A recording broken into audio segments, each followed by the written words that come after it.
का मौका मिला है। मैं सबसे पहले तो यहाँ के मंडल और जिला कमेटी के साथियों का बहुत बहुत धन्यवाद करता हूं।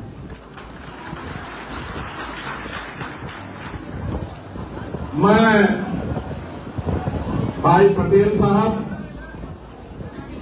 सुनील पटेल जी, राजेश गौतम जी, रविकांत जी, विजय आजाद जी, कुलदीप पटेल जी, लक्ष्मी पटेल जी, अशुथामा जी, संदीप सोनकर जी, विनय सागर जी, प्रदेश की कमेटी के अध्यक्ष सुनील चित्तौड़ जी और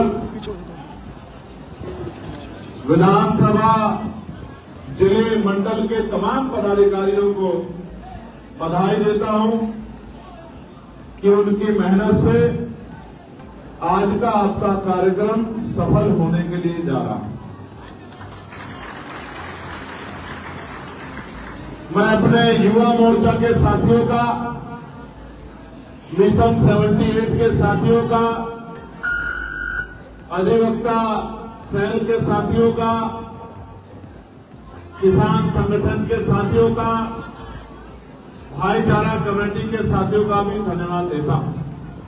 ये बात सच है कि यहां गर्मी बहुत है, लेकिन ये भी करवा सकते हैं कि बाहर भी पैर रखने की जगह नहीं है। जब आप निकलोगे आप देख लोगे।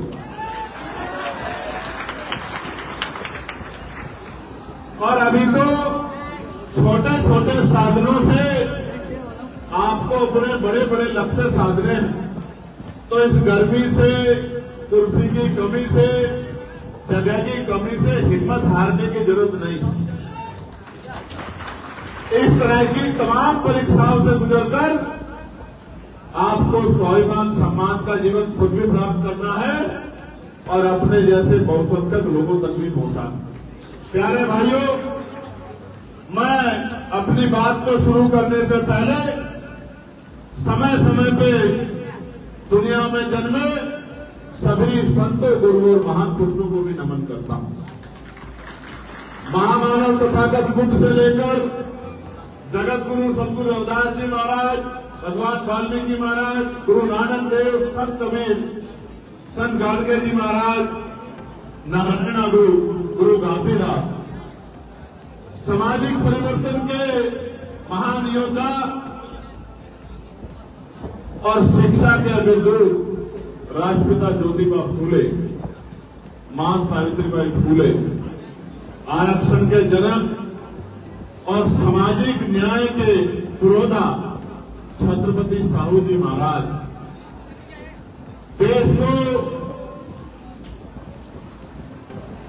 एक सूत्र में पिरोने वाले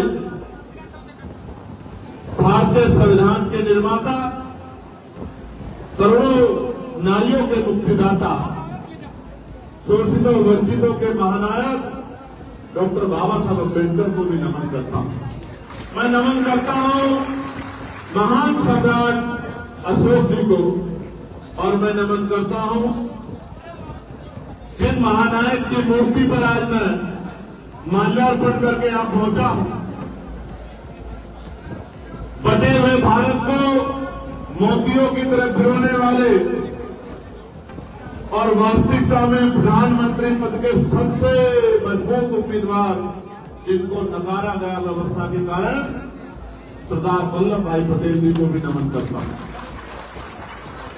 हालांकि मेरी शिकायत ये रहेगी कि जहां सरदार वल्लभ भाई पटेल जी की जो लौह पुरुष है जहां स्टैचू लगी है, तो मैं मीडिया के साथियों को जरूर कहूंगा कि एक बार जाके उस स्टैचू के आसपास का माहौल आप जरूर देखना, तो आपको पता लगेगा कि जिनकी बड़ी बड़ी मूर्तियां चाइना से डिपोर्ट करके लाके गुजरात में लगाई जाती है, जब उन महापुरुष की मूर्ति यहां लगी है जो 2020 की लगी हुई है, उस मूर्ति के आसपास ईंटे, अड्डे, रेत, गारा, बजरी आप जूते पहने बगैर वहां घुस भी नहीं सकते।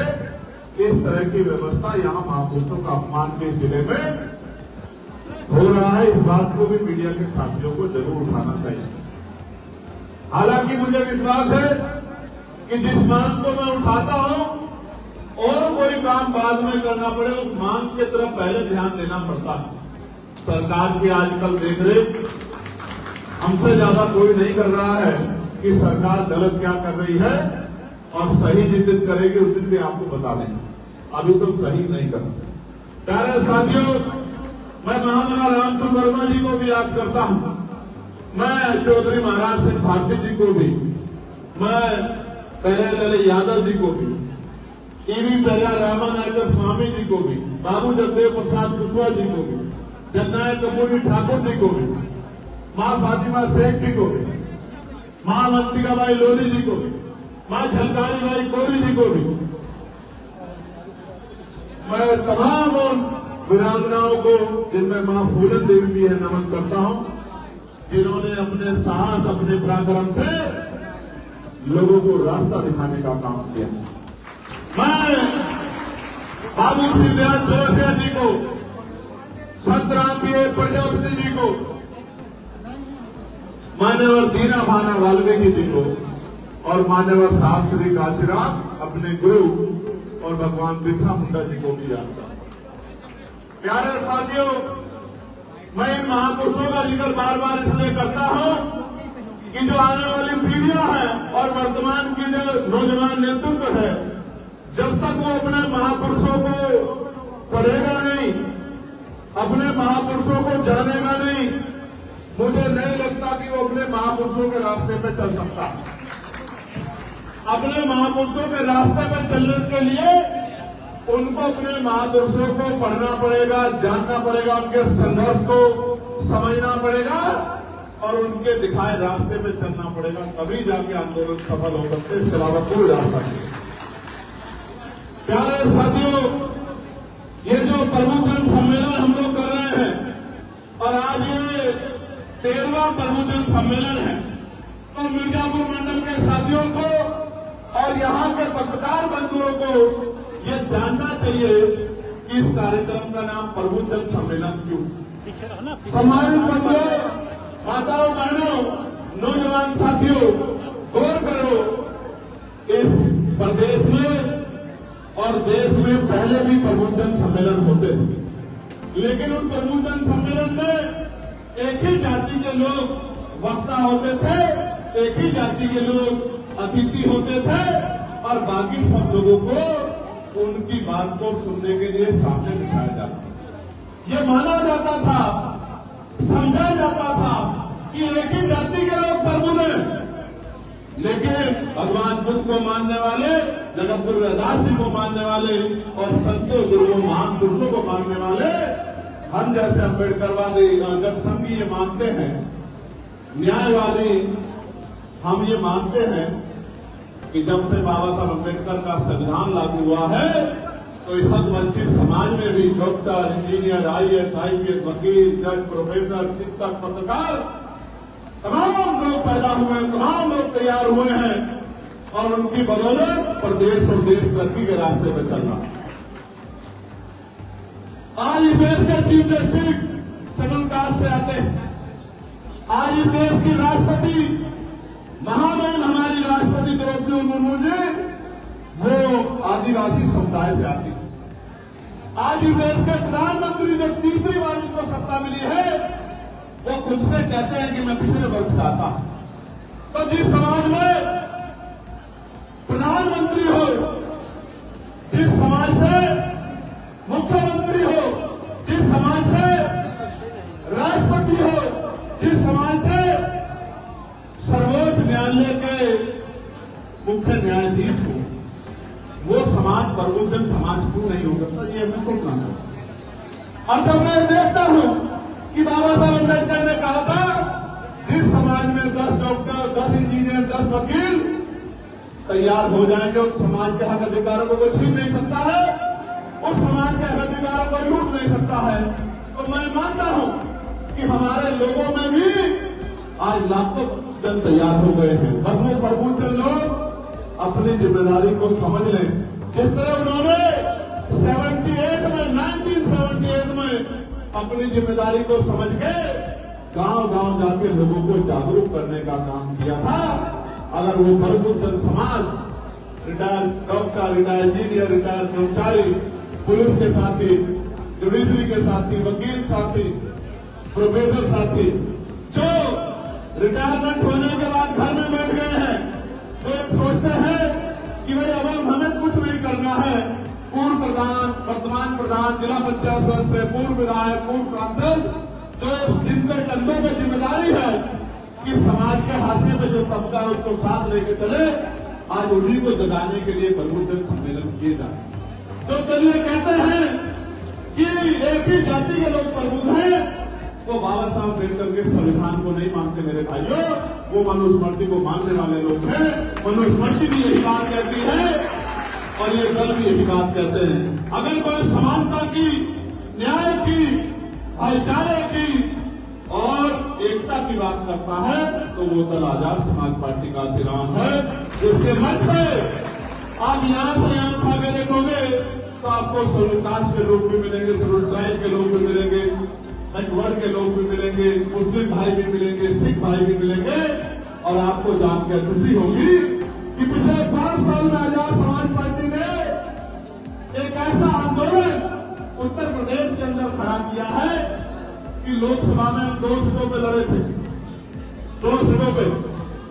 एक सीट जो पश्चिम में लड़ा आजाद समाज पार्टी का ये कार्यकर्ता, और दूसरी सीट जो हम डुमरिया में सिद्धार्थनगर में नेपाल बॉर्डर पे आकर लड़े थे। क्योंकि मीडिया ये कहता है, मीडिया का काम है अपने मालिकों के नारे पे हमारे दल की बुराई करना, हमारे दल को छोटा दिखाना, उसका उपहास उड़ाना।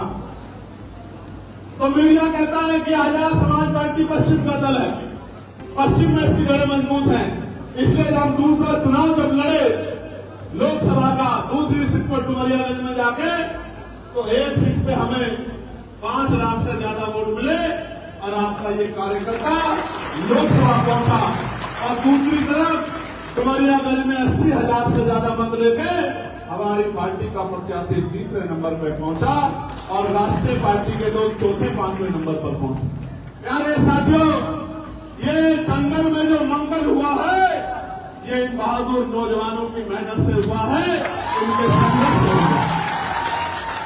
प्यारे भाइयों, मुझे बहुत सारी बातें कहनी है, लेकिन सबसे पहली बात आपके लिए जिम्मेदारी के तौर पे ये कह रहा हूं कि साथियों, जब इस आंदोलन की शुरुआत हुई थी, हर तीसरा आदमी कहता था कि चंद्रशेखर के साथ नौजवान लोग हैं, युवा लोग हैं।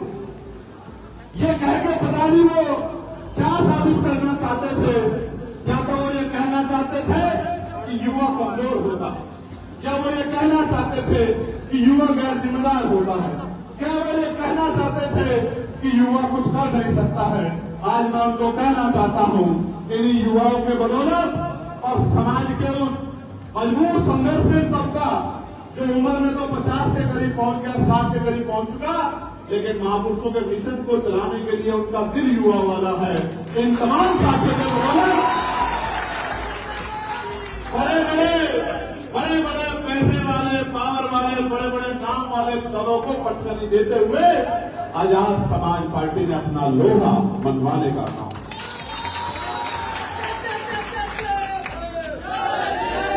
प्यारे भाइयों, मैं आज आपको जिम्मेदारी देने के लिए मिर्जापुर पहुंचा, लेकिन जो बात मैंने युवाओं से शुरू की है, मैं उसको और आगे बढ़ाता हूं। युवा वो है जो सपने देखता है, युवा वो है जिसके संघर्ष का कोई मुकाबला नहीं, युवा वो है जो आंधी तूफान से नहीं डरता है, युवा वो है जो हवाओं का रुख मोड़ देता है, युवा वो है जिसको रोका नहीं जा सकता है, युवा वो है सरदार करतार सिंह सराफा जिन्होंने 19 साल की उम्र में देश के लिए बलिदान किया। युवा शहीद आजम भगत सिंह भी थे जो 23 साल के थे, हंसते हंसते फांसी के बंदे को चूम गए। युवा वीर अब्दुल हमीद भी थे और युवा शहीद शिरोमणि उधम सिंह सिंह भी थे जिन्होंने जनरल ओडवार को जाके लंदन में गोलियों से छलनी करने के लिए छलनी करके अपने लोगों के स्वाभिमान सम्मान का बदला लेने का काम किया। युवा गैर जिम्मेदार नहीं होता साथियों, कभी गैर जिम्मेदार नहीं होता। भारत में तो 18 साल का युवा वोट देके, ये भारत एक ऐसा देश है प्यारे भाइयों बहनों जहां 50% से ज्यादा आबादी युवाओं की है। युवक 50% से ज्यादा आबादी, यानी कि 50% युवा है जो वोट डालता है, प्रधानमंत्री चुनता है, मुख्यमंत्री चुनता है, विधायक चुनता है, सांसद चुनता है, गांव का प्रधान चुनता है, जिला पंचायत का अध्यक्ष चुनता है, जिला पंचायत सदस्य चुनता है, चेयरमैन चुनता है, मेयर चुनता है। ये युवा देश है और युवाओं की इस तरह की मजाक उड़ाने वालों को 24 में सबक सिखाया मेरे युवा भाइयों ने, और आने वाले तीसरे पंचायत चुनाव में भी सबक सिखाएंगे मेरे युवा भाइयों को।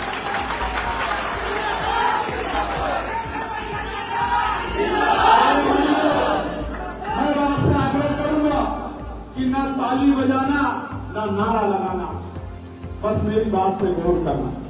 मैं मानता हूं पसीना टपक रहा, बिल्कुल टपक रहा, ये छिपा हुआ नहीं है किससे, लेकिन बस एक बार अपने दिल पे हाथ रख के बताओ, जब ये अन्याय गुंडागर्दी की लाठी हमारे घर तक पहुंचती, जब ये जुल्म जाति की लाठी हमारे घर तक, हमारी बहनों की अस्मतों तक पहुंचती है, वो आंसू खतरनाक होते, तकलीफ दे होते हैं, या ये पसीना तकलीफ दे, बताओ। वो आंसू ज्यादा दर्द देते हैं या ये पसीना तकलीफ दे रहा है? जरा जोर से एक बात मुझे बता दें। तो वो आंसू आपकी आंखों में ना आए तो आज को तकलीफ उठानी पड़ेगी। तैयार हो नहीं तैयार हो बताओ।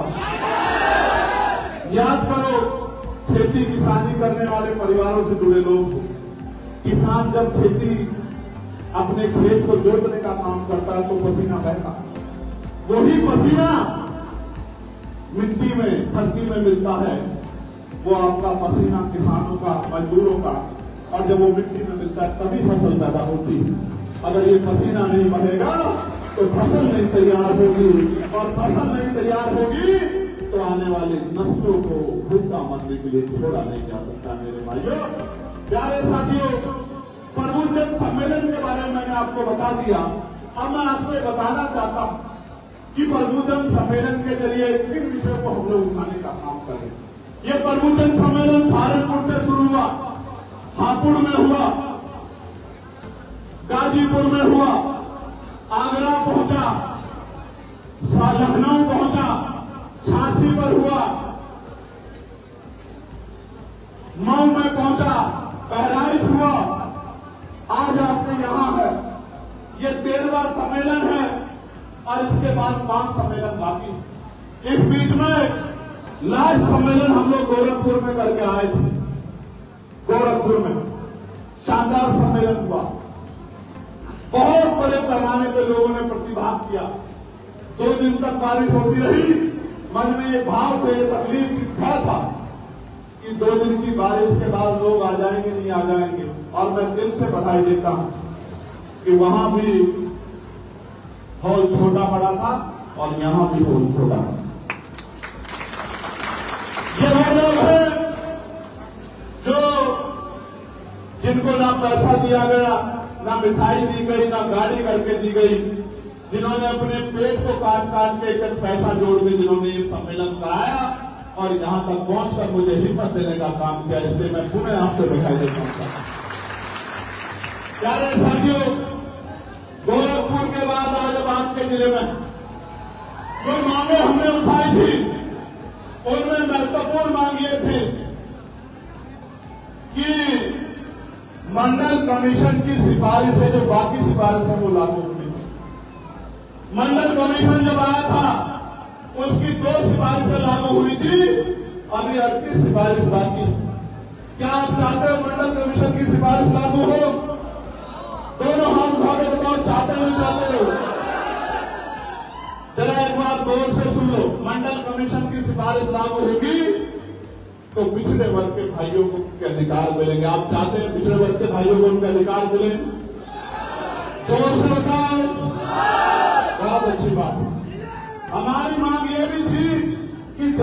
गणना होनी चाहिए। इस बात पर गौर करना कि जातिगत गणना होनी चाहिए।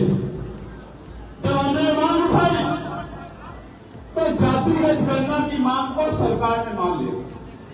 5वें सम्मेलन के बाद कोई बहुत बड़ा आंदोलन नहीं चल रहा था जातिगत गणना पे, लेकिन मान लिया। लेकिन हमारी मांग ये नहीं है सिर्फ की जातिगत गणना, जातिगत गणना के साथ साथ उसके आर्थिक आंकड़े भी जारी हो। क्या हो? आर्थिक आंकड़े। कैसे? ये पता लगे देश को किनके पास रहने के लिए जमीन है, किनके पास खेती के लिए जमीन है, किनके पास बैंक अकाउंट है और बैंक अकाउंट में 1 रुपया, 2 रुपया, 10 रुपया, लाखों रुपया एक्स्ट्रा हो जाएगा, सब सामने आ जाएगा। ये पता रहना चाहिए किसके पास 2 पहिए की गाड़ी है, किसके पास साइकिल है, किसके पास 4 पहिए की गाड़ी है, किसके पास ट्रैक्टर है, किसके पास नौकरी है सरकारी, किसके पास प्राइवेट नौकरी है, किसके पास तो 2 धंधे हैं, किसके पास इंडस्ट्री है, किसके पास मिल है, और कौन ऐसा है जो मंदिरों के, मस्जिदों के, गुरुद्वारों के बाहर भूखे पेट सो रहा है। कौन ऐसा है जिसके सर पर छत नहीं है? जानकारी की लागू मुझे पता लगनी चाहिए, क्योंकि जब तक ये पता नहीं रहेगी तो सरकार योजना कैसे बनाएगी। मैं थोड़ा सा साधारण भाषा में समझा। हमने गिनती की कि 10 लोग हैं सारे, और 10 लोगों में 4 लोग ऐसे हैं जिनके पास मकान नहीं, 6 लोग ऐसे हैं जिनके पास खेती की जमीन नहीं, 5 लोग ऐसे हैं जिनपे नौकरी नहीं है, रोजगार नहीं है। तभी तो हम लोग तय करेंगे ना योजना बना के कि बाकी 5 लोगों को भी रोजगार मिलना चाहिए, बाकी 4 लोगों को भी खेती की जमीन मिलनी चाहिए, बाकी 5 लोगों को भी मकान मिलना चाहिए। जब हम पे डेटा ही नहीं होगा, जानकारी नहीं होगी, तो हम कैसे उन लोगों को लाभ पहुंचा पाएंगे जो हासिल पड़े। क्योंकि अगर जानकारी नहीं होगी तो जो सबसे अमीर होगा वो सबसे गरीबी का सर्टिफिकेट बनवाना उसके लिए आसान होगा, पैसे देगा। और अगर आपको नहीं विश्वास होता तो ईडब्ल्यूएस के जरिए जो सर्टिफिकेट बने आप चेक करा लो। 90% सर्टिफिकेट उन लोगों के होंगे जो साधन संपन्न होंगे, गरीब स्वर्णों को भी ईडब्ल्यूएस का लाभ नहीं मिल रहा। आप लोग चेक करा लो। मैं सरकार के ऊपर उंगली उठा रहा हूं, सवाल पैदा कर रहा हूं, सरकार जांच करा दे, मुझे गलत साबित है।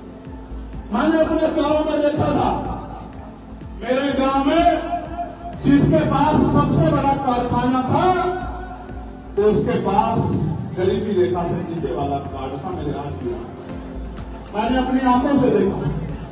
और जब हमने अपना प्रधान बनाया और वो कार्ड हमें देखने को मिला तो मैंने कहा सबसे पहले इसी का कार्ड काटो और किसी गरीब को, तो जो गरीब इसका हकदार बैठता है, इसके पास तो बहुत बड़ा कारखाना है, इसके यहाँ तो 50 नौकर लगे हैं। ये भी अगर गरीबी रेखा से नीचे है तो जिसके सर पर छप्पर नहीं, तरपाल भी नहीं है, जो खुले में सो रहा है, उसके बारे में सरकार को सोचे। प्यारे भाइयों, तो हमारी मांग है जातिगत गणना हो तो आर्थिक आंकड़ों के साथ हो। उसके साथ साथ मैंने पार्लियामेंट में आपने सुना होगा एक बिल में प्राइवेट मेंबर भी लेके आया था। इस देश में 2% सरकारी नौकरियां हैं। कितने %? 98% प्राइवेट सेक्टर। हमारी ये मांग थी कि प्राइवेट सेक्टर में भी SC, ST, OBC के लोगों को आरक्षण का लाभ मिलना चाहिए। इसलिए मैं पार्लियामेंट में ये प्राइवेट मेंबर बिल लेके आया कि जिस तरह से निजीकरण बढ़ रहा है, कल आने वाले समय में सरकारी नौकरी खत्म हो जाएंगी तो निजी क्षेत्रों में भी SC, ST के, OBC के लोगों को आरक्षण का लाभ मिलना चाहिए, क्योंकि अभी सामाजिक गैर बराबरी दूर नहीं हुई। ये हमारी मांग है प्रबुद्ध सम्मेलन के जरिए कि भारत की लोकतांत्रिक व्यवस्था में जनता के पास वोट है, वोट से सरकारें बनती है, और इस देश की इकोनॉमी टैक्स बेस्ड इकोनॉमी है, और टैक्स बेस्ड इकोनॉमी में आप ही टैक्स देते हैं। जो टैक्स देते हैं उनके हितों की रक्षा करने की जिम्मेदारी सरकार की है। इसलिए प्राइवेट सेक्टर में भी आरक्षण की व्यवस्था SC ST OBC के बच्चों को होनी चाहिए। बता होनी चाहिए नहीं होनी चाहिए? इसका मैं एक उदाहरण आपको बताता। अभी मैं पढ़ रहा था तो मुझे पता लगा कि जो प्राइवेट यूनिवर्सिटियां बड़ी बड़ी महंगी यूनिवर्सिटियां, उसमें जो परसेंटेज है पढ़ने वाले बच्चों का, OBC के 11% बच्चे उन यूनिवर्सिटी में पढ़ते हैं। कितने %? जोर से बताओ, जोर से बताओ, और जोर से बताओ। और SC ST के तो 1% भी बच्चे उन यूनिवर्सिटियों में नहीं पढ़ते। क्यों नहीं पढ़ते आप समझो? इसलिए नहीं पढ़ते क्योंकि उनकी फीस बहुत महंगी है और यहां तो रोटी खाने के भी लाले गरीबों के ऊपर पड़े। आप समझो लगभग 13% SC ST OBC के बच्चे प्राइवेट यूनिवर्सिटियों में पढ़ते हैं और लगभग 87% सामान्य जाति के बच्चे प्राइवेट यूनिवर्सिटियों में पढ़ते हैं। प्राइवेट यूनिवर्सिटियों में पढ़ते हैं, वहीं से प्लेसमेंट मिलता है, प्राइवेट कंपनियों में जॉब पे चले जाते हैं और SC ST OBC के बच्चे सरकारी स्कूलों में खाप छानते रहते हैं।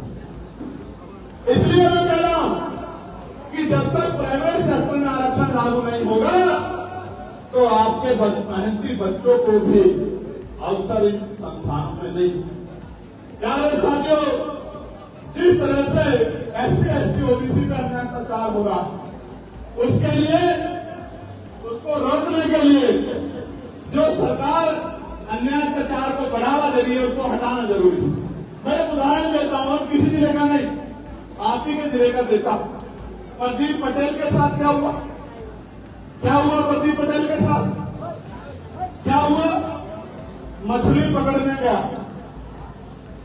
उसका साथी हाथ जोड़कर आज इसकी जान पकड़ दो, लेकिन पीट के उसको डुबो को मार। ये हुआ। और ये खोज कैसे मिली? इतना दम कहां से, इतनी शक्ति कहां से आई कि सामंती इस तरह की घटना को अंजाम देने या अपने गुर्दों को कहने कि पीट के मार देना, डुबो देना, कोई कुछ नहीं कर सकता तुम्हारा। कानून का राज होता तो 1000 बार सोचते, लेकिन कानून का राज तो नेताओं की चौखट पे और सामंतियों की चौखट पे दम तोड़ चुका है। इसलिए मैं एक और उदाहरण देकर बताता हूं। उत्तर प्रदेश में समाज के 47 MLA हैं, कितने? 47, और मिनिस्टर भी है उत्तर प्रदेश सरकार में, मिनिस्टर, और 10 MP है, तो भी लड़ना पड़ रहा है न्याय के लिए। ये बात कर रहे हैं कि अगर आप इधर करके सत्ता में शामिल हो जाओगे तो अपने बच्चों के जीवन की रक्षा भी नहीं कर पाओगे, उनको हक अधिकार दिलाने को दूर की बात है। मैं तो उदाहरण इसका देता हूं आपको। 69,000 शिक्षक भर्ती में 20,000 पदों पर घोटाला हुआ था। कितने पदों में? कितने पदों में? कितने पदों में? 20,000 खरों को मुख्य धारा में आने से रोकने का काम इस उत्तर प्रदेश की सरकार ने किया। 5 दिन तक आंदोलन करता रहा मैं, 5 दिन तक आंदोलन करता रहा मैं लखनऊ में। तब जाके 6,800 नौकरियां जारी की गई और बाद में उन 6,800 नौकरियों के खिलाफ भी सरकार कोर्ट चली गई और वो 6,800 नौकरियां भी लटकाने का काम इस सरकार ने। मैं बात आपको इसलिए बता रहा हूं कि 47 MLA उस समय थे, मिनिस्टर थे कुछ उनमें से, लेकिन वो सारे मिलकर भी 20,000 परिवारों को न्याय नहीं दिला पाए। इक्के दुक्के परिवार की जिंदगी का क्या मोल है उनकी नजरों में। इसलिए मैं आपको कहना चाहता हूं कि इस निकम्मी सरकार को उखाड़ के फेंकने के अलावा हमारे पास कोई विकल्प नहीं है कि हम अपने लोगों के जान की रक्षा करें। प्यारे साथियों, लगातार आप देख रहे हैं कि बाबा साहब अम्बेडकर ने अपने बच्चों की कुर्बानी देकर जिस आरक्षण व्यवस्था को लागू कराने का काम किया, जिसकी वजह से मेरे पिताजी प्राइमरी स्कूल के मास्टर बने और जिसकी वजह से मैं लोकसभा का सदस्य बना, उस आरक्षण में लगातार खतरा मंडरा रहा है। आज देश में इतनी गैर बराबरी है, सामाजिक गैर बराबरी, कि अभी अगर आरक्षण जैसी व्यवस्था हट जाए, 20,000 पदों का मैंने उदाहरण दे दिया, लेकिन मैं गारंटी से कह सकता हूं आज भी गैर बराबरी इतने बड़े पैमाने में है कि अगर आरक्षण व्यवस्था हट जाए तो पाल, प्रजापति, कश्यप, सैनी, मौर्य, साक्य, कुशवाहा, बिंद, राजभर, केवट, मल्ला, निषाद, ये कुर्मी समाज के लोग, यादव समाज के लोग, जाट समाज के लोग, गुर्जर समाज के लोग, उनके साथ साथ चमार, वाल्मीकि, पारसी, धोबी, कोरी, खटेंग, तमाम शेड्यूल कास्ट की जाते हुए लोग, इनके बच्चों को कोई कुर्सी पर नहीं बैठने देगा। अभी भी इनको अकल नहीं आ रही है कि किसने आपके अधिकारों को रोकने का काम किया। अगर पिछड़े वर्ग के लोग कुछ नहीं कर सकते हैं तो एक बार मंडल कमीशन के आंदोलन पर जरूर पढ़ ले कि मंडल कमीशन को रोकने के लिए कौन खड़ा था और उसको लागू कराने के लिए सीना तान के कौन खड़ा था। अगर शेड्यूल कास्ट के लोगों को नहीं पता लग रहा है तो शेड्यूल कास्ट के मेरे भाई एक बार 2 अप्रैल 2018 के आंदोलन को गौर फरमा ले कि उनके बच्चों पे गोली चलाने वाला कौन था और उनके साथ कंधे से कंधा मिलकर लड़ाई लड़ने वाला कौन था, उनके हक अधिकारों को बचाने वाला कौन। और मुस्लिम समाज के भाइयों को भी कहना चाहता हूं, ना कोई कानून व्यवस्था, ना कोई न्याय व्यवस्था, बस नाम मुसलमान होना चाहिए, फिर गोली भी चलेगी, लाठी भी चलेगी, बुलडोजर भी चलेगा और इनकाउंटर भी होंगे। और फिर उनकी धार्मिक, चाहे जैन हो, चाहे बौद्ध हो, चाहे सिख हो, चाहे ईसाई हो, मुसलमानों की धार्मिक आजादी को भी जो आजादी संविधान ने दी है, उस आजादी को भी पानी में डुबो दिया जाएगा, उस आजादी में भी बुलडोजर चल जाएगा। उसका उदाहरण जो है कि जो परंपरागत कार्यक्रम होते आ रहे थे, वो सारे परंपरागत कार्यक्रम रोकने का काम इस सरकार ने कर दिया। मैं आपको विश्वास दिलाकर कहता हूं, एक बार मौका आजाद समाज पार्टी को दो, आपकी मस्जिदें, आपकी खानकाएं, आपके कब्रिस्तान, आपके अन्य धार्मिक स्थलों की सुरक्षा की गारंटी आजाद समाज पार्टी देगी। आपको न्याय दिलाने की गारंटी आजाद समाज पार्टी।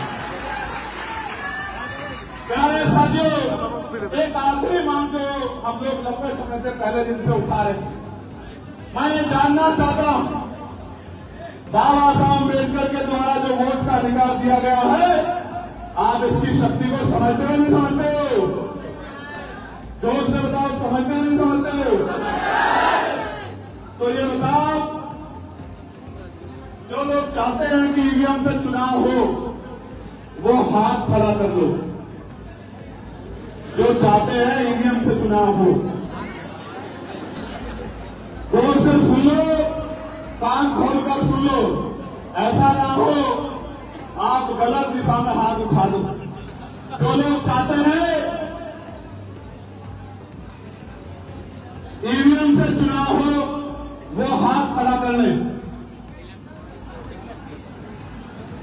अच्छा, एक आधा है मीडिया के भाइयों देख लो, वो भी गुमराह होकर उठाना, उसकी समझ में नहीं आ रहा होगा।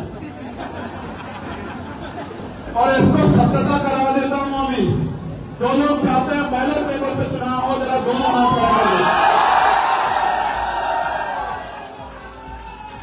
नीचे कर लो हाथ, बैठ जाओ अपनी जगहों पे, नीचे हाथ करके। ये कह रहा था मैं आपसे कि आजाद समाज पार्टी, भैया बच्चे बैठो सारे, अगर एक भी खड़ा दिखा मुझे ना तो फिर देख लेना अगले 10 सेकंड के अंदर। नीचे बैठो, जमीन में बैठो, तुम लोग सब सोच रावत किए सब नीचे बैठो। इसको विवेक को पालो गिराओ।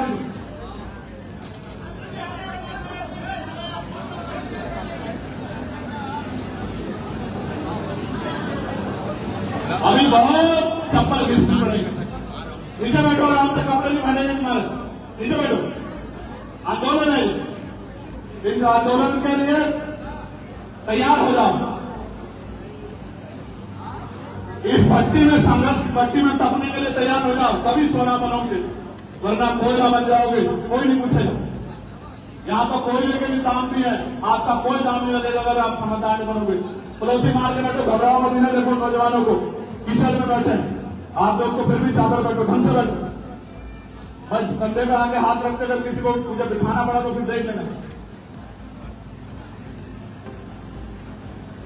तो हमारी मांग थी कि बैलेट पेपर से चुनाव होना चाहिए और भारत में लोकतंत्र जो जनता चाहती वो होना चाहिए। होना चाहिए नहीं होना चाहिए? जब हमने इस मांग को उठाना शुरू किया तब फिर इस मांग को तेजी से लोगों ने स्वीकार करना शुरू किया।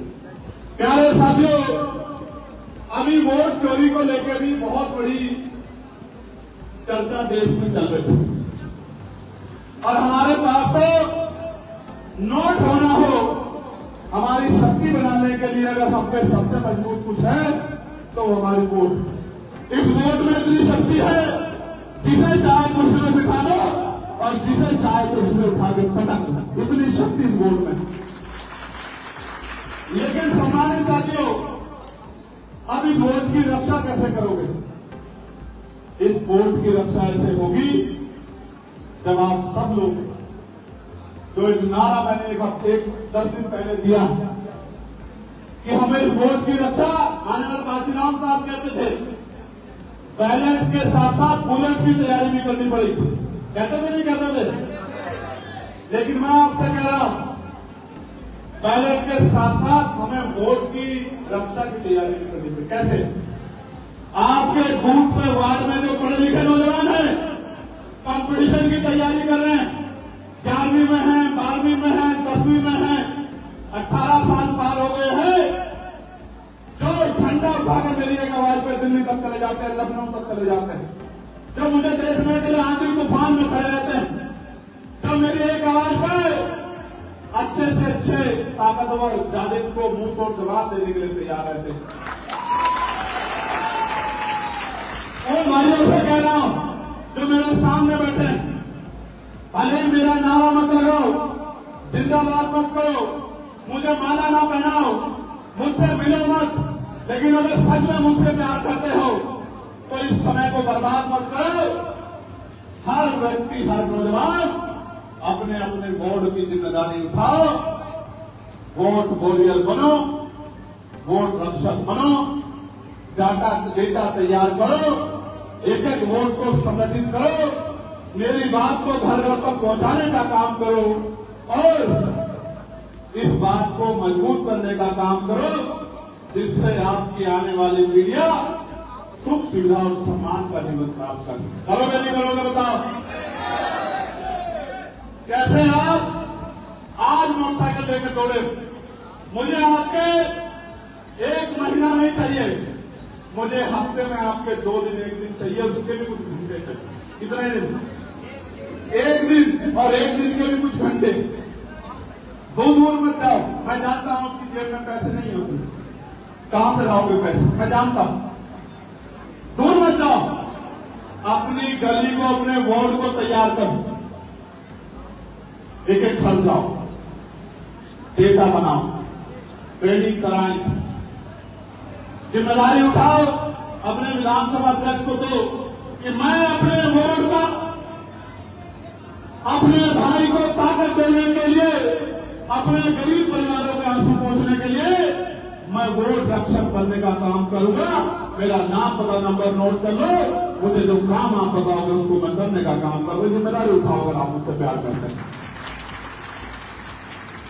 क्योंकि प्यारे भाइयों, जब तक हम पे ताकत नहीं आएगी, किसी भी तरह का परिवर्तन वो शक्ति से होता है और शक्ति सत्ता में है। जब तक सत्ता हमारे पास नहीं होगी, न हम जान माल की रक्षा कर सकते हैं, न आपको इज्जत सम्मान का जीवन दिलाने का जो संकल्प लेके हम लोग दिल में चल रहे हैं, उस संकल्प को पूरा कर सकते हैं।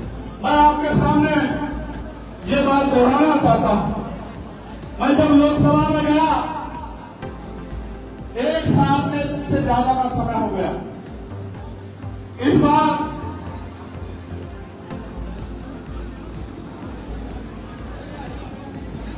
हम विपक्ष के साथी ऐसा यहाँ पे चर्चा के लिए नारेबाजी करते रहे, सदन नहीं चला।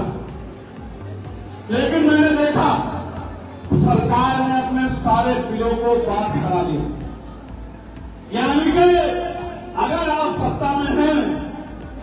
फिर आपको अपनी पॉलिसी बनाने से कोई नहीं रोक। ठीक है, इसलिए मैं आपसे कह रहा हूं, इसलिए मैं आपसे बार बार कह रहा हूं कि कुछ देर और तकलीफ रहनी पड़ेगी, हिम्मत दिखाओ। इसलिए मैं आपसे बार बार कह रहा हूं कि दौड़ने से काम नहीं चलेगा, सिर्फ कुछ काम करके भी दिखाना पड़ेगा। मैं अकेला चला गया और आपकी बात को उठाने का काम कर रहा हूं, ये एक बात है, लेकिन मैं अकेला बना रहूं, वहां हमारी संख्या ना बढ़े, ये दूसरी बात है। मैं अकेला बना रहूं, ये एक बात है, और मेरे जैसे और 10-20-50 लोग वहां पहुंचे, ये संकल्प हमारे मन में है कि 10-20 और 50 ऐसे विचार वाले लोग वहां पहुंचना चाहिए। फिर आप देखना, जब अकेला कंसेशन एक सेशन में मैं आपको पढ़ के सुनाऊंगा, इतने मुद्दों को उठा सकता है, आपके 20-50 सांसद होंगे, 80 सांसद है उत्तर प्रदेश में, तो आप देखना सरकार किसी की भी हो, झंडा झंडा बात आपकी भी आगे बढ़ेगी। मैं आपको उदाहरण बताता हूं, इस सत्र में जब लोकसभा भी नहीं चली, हमने किन किन विषयों को उठाने का काम किया। ऑपरेशन सिंदूर पे बहस हुई, हमने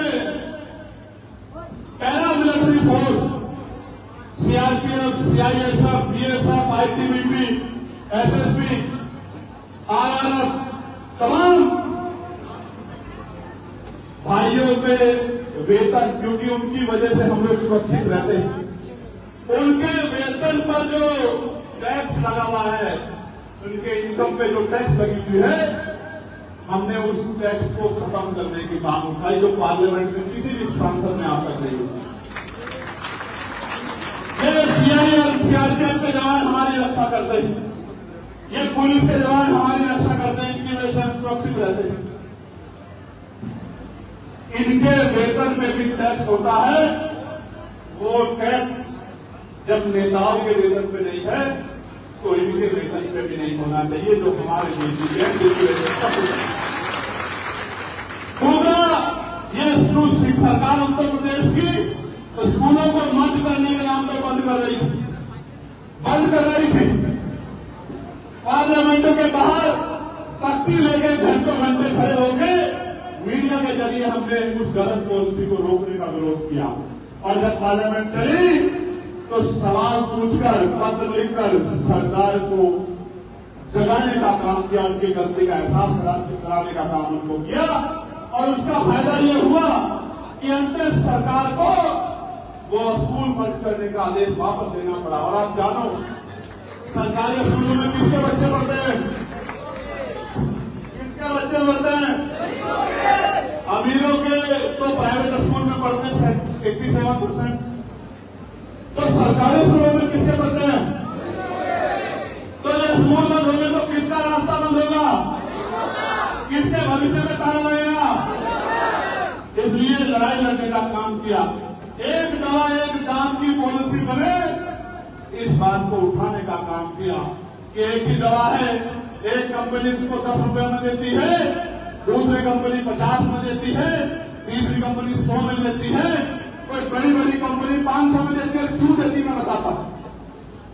मैं भी आ रहा था आपके यहां, मैंने बड़े बड़े एडवर्टाइजमेंट के बोर्ड देखे, फलाना सीमेंट, टिमका सीमेंट, जितनी लागत है उससे ज्यादा का एडवर्टाइजमेंट होता है, और ये एडवर्टाइजमेंट का पैसा भी आपकी खून की कमाई से वसूला जाता है।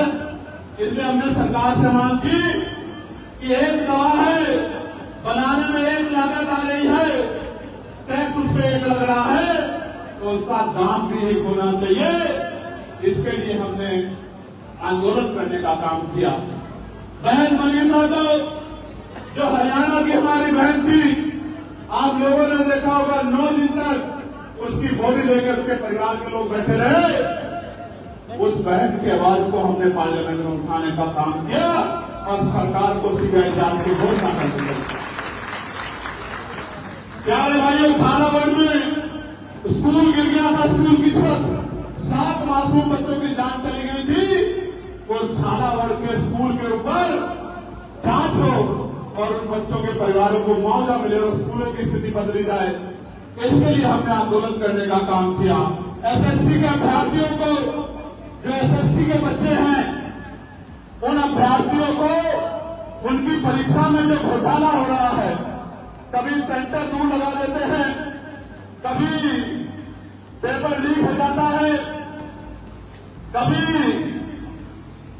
कंप्यूटर डिस्टर्ब हो जाते हैं। वो बच्चे आंदोलन कर रहे थे, उनकी मांग को, एसएससी के बच्चों की मांग को भी उठाने का काम किया, सरकार से जवाब मांगने का काम किया। प्यारे भाइयों, अधिवक्ता भाइयों के लिए, मैं खुद अधिवक्ता हूं, हमारी बहन अधिवक्ता साथ पीछे बैठी है, एडवोकेट प्रोटेक्शन एक्ट लागू हो, इसकी मांग को भी जोर शोर से उठाने का काम किया और कानून मंत्री जी को पत्र लिख के कहा कि इसको लागू करना चाहिए, एडवोकेटों की मांग को मानना चाहिए, क्योंकि एडवोकेट न्याय दिलाने का काम करते हैं, न्याय की मजबूत आवाज होते हैं, उनको संरक्षण और सुविधाएं मिलनी चाहिए। पुरानी पेंशन को, ओपीएस को लागू कराने के लिए आंदोलन करने का काम किया इसी सत्र में कि पुरानी पेंशन हमारे पूर्व कर्मचारियों का अधिकार है और जो वर्तमान में सेवा कर रहे हैं उनका भी अधिकार है।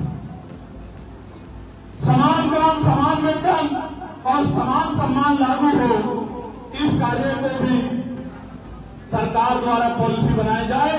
आप महसूस करना, मैं सरकारी कर्मचारियों का सबसे बड़ा हितैषी, लेकिन आप महसूस करो, एक ऑफिस में अगर 50 कर्मचारी हैं तो 25 सरकारी होंगे और 25 और सरकारी सुविधा ठेकेदारी का होंगे।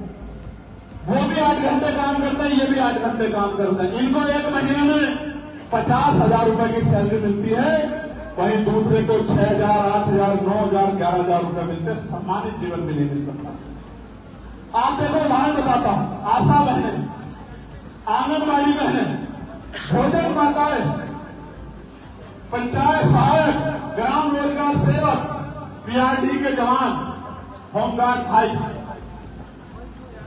कंप्यूटर ऑपरेटर, रेलवे में कितने सुविधा पे कर्मचारी, तमाम जो है दफ्तरों में फोर्थ क्लास के जो कर्मचारी हैं, सुविधा के सफाई कर्मचारी, सबको वेतन समान मिलना चाहिए, इसकी मांग उठाई। नगीना उत्तर प्रदेश में और पूरे उत्तर प्रदेश में बाढ़ से जो किसानों को नुकसान हुआ, उनके जान माल की रक्षा की आवाज उठाई। पीएससी के भाइयों के लिए उनके प्रमोशन में देरी हो रही थी, सामान्यतः प्रमोशन प्रक्रिया से नहीं हो रहा था, उनका प्रमोशन हो रहा हो, ये आवाज उठाई। और उत्तर प्रदेश में एससी, एसटी, ओबीसी के भाइयों को विदेश पढ़ने के लिए 1,000 भाइयों को स्कॉलरशिप मिले पूरे प्रदेश से हर साल, इसकी मांग भी उठाई। मगर मैं आपसे कुछ बताना चाहता हूं, ये मांगे हमने इसलिए उठाई क्योंकि हम सत्ता में नहीं, लेकिन आने वाले कल में अगर आपने अवसर दे दिया तो 3-4 जरूरी काम करेंगे मंगलों के साथ साथ।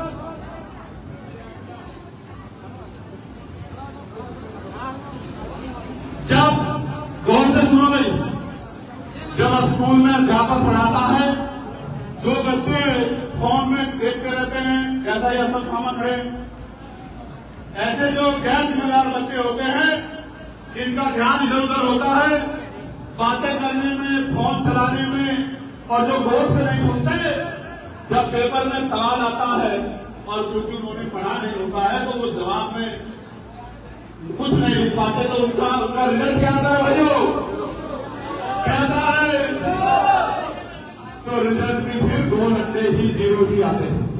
इसलिए मेरी बात को ध्यान से सुनो, जब आप पसीना बहा रहे हो और आपने संघर्ष करके मुझे अवसर दिया है, इस अवसर को एक अवसर के बाद एक अवसर के अंदर मत छोड़ो, इसको विस्तृत कर लो और इस अवसर को इतना मजबूत कर लो कि इस बार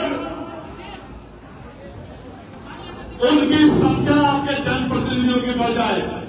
तीसरे पंचायत चुनाव आ रहा है, आप घर से निकल के बूथ कमेटी, सेक्टर कमेटी बनाना, और जो प्रत्याशी आजाद समाज पार्टी के आएंगे उनको वोट की ताकत देना, फिर आप देखना आजाद समाज पार्टी दिन दुगनी रात चौगनी कितनी तरक्की करती है और 2027 में आपकी कितनी मजबूत आवाज बनती है। आप मेरी बात से आगे जब ये ताकत बनेगी भाइयों, तो जो बातें मैंने आपको बताई है उनको पहले ही दिन से उन पे काम करने का काम हम करेंगे। किसानों की आमदनी बढ़ाने का काम करेंगे, न्यूनतम वेतन बढ़ाने का काम करेंगे, ग्राम पंचायतों तक रोजगार पहुंचाने का काम करेंगे। महिलाओं के ऊपर जो कर्ज है विभिन्न समूह के द्वारा जो लाद दिया गया है, उस कर्ज माफी के काम को भी हम करने का काम करेंगे। बिजली के दाम कम करेंगे, पेट्रोल डीजल के दाम से सेस हटाने उसके दाम हम लोग कम करेंगे, जनता के लिए सुलभ बनाएंगे और सबसे महत्वपूर्ण 3-4 काम जो करने हैं उनको सुन लो। बेटे बैठ जाओ, बैठ जाओ। मैं तुम्हें सोच रहा हूं कि तुम लड़ाई करके इस प्रदेश का भविष्य बनोगे। लाल आप भाई आप इधर आ जाओ, आप इधर आप मतलब मैं ये समझा दूंगा, आप बैठ जाओ। तो मैं आपसे कह रहा जो सबसे इम्पोर्टेंट काम करेंगे, जो करना ही है, सरकारी स्कूल को इतने शानदार बनाएंगे कि 5 स्टार स्कूल भी सरकारी स्कूल के सामने बन के दिखाएंगे। जितने विषय होंगे उतने अध्यापक होंगे, कई अध्यापकों की कमी नहीं होगी। फीस इतनी मिनिमम होगी कि गरीब से गरीब व्यक्ति भी अपने बच्चों को आसानी से पढ़ा पाए।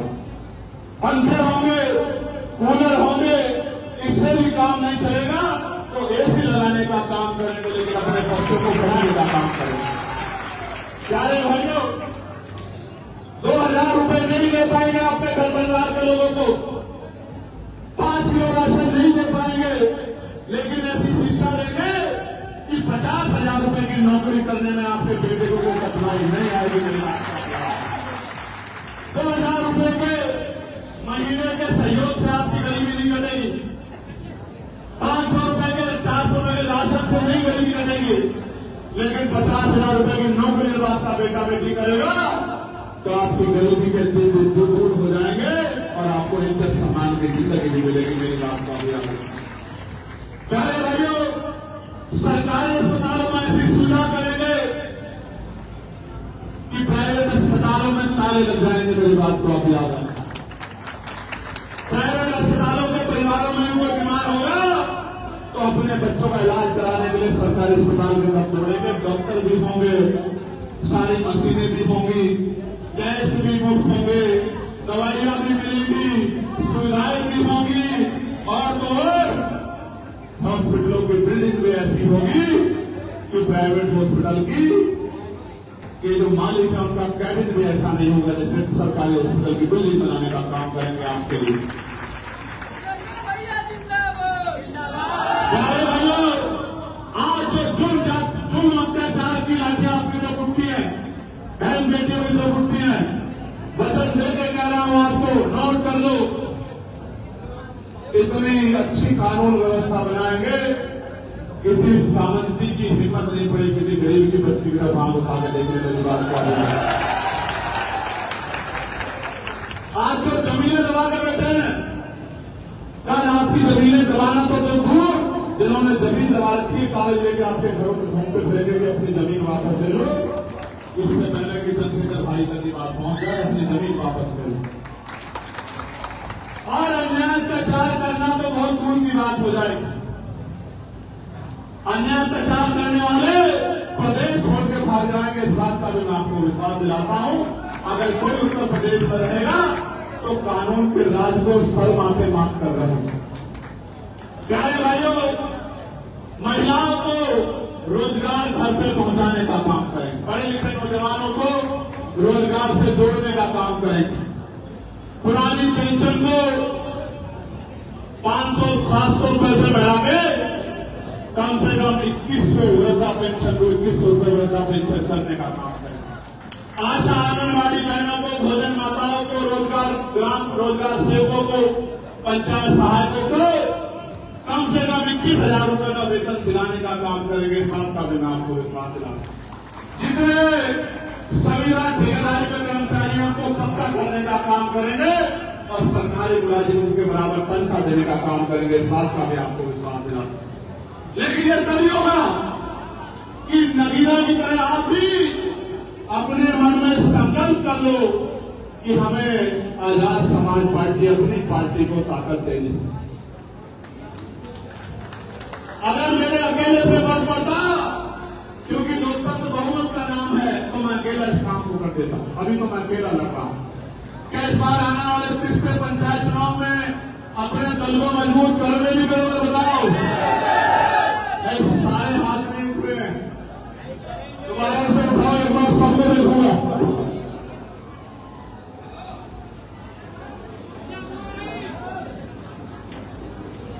अभी 40 मिनट तक उठा के रखो।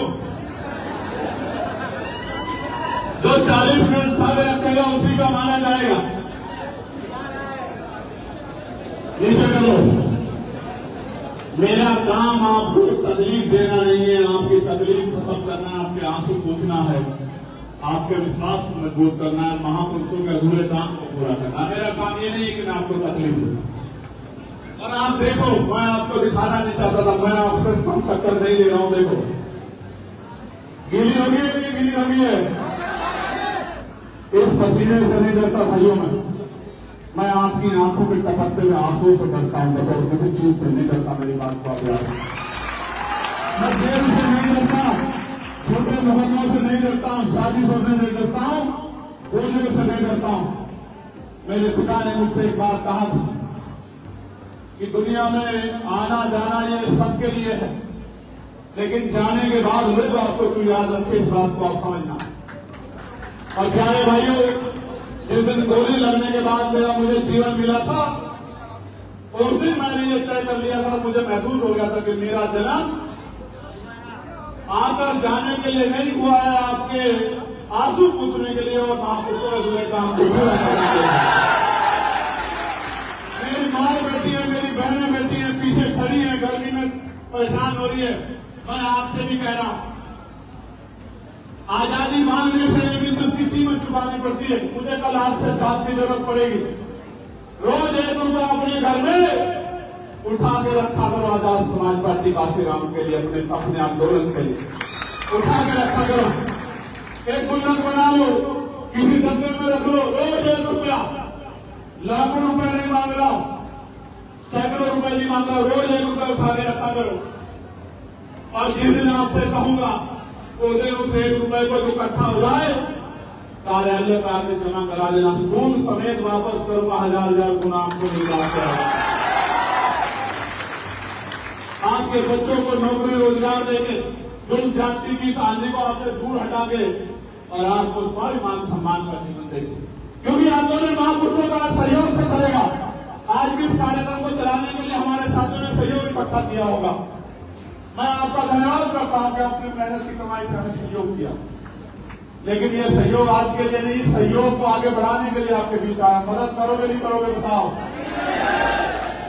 पक्का? आज से 1 रुपया उठा के रखोगे नहीं रखोगे? पक्का? दोनों हाथ बात जरूर उठा के रखेंगे। अब आखिरी बात, हाथ नीचे कर लो। अपने सामने अपने अधिकारों को लूटता हुआ देखना चाहते हो क्या? बाबा साहब अम्बेडकर के संविधान को कमजोर होता देखना चाहते हो क्या? तो संघर्ष करने के लिए तैयार होगा।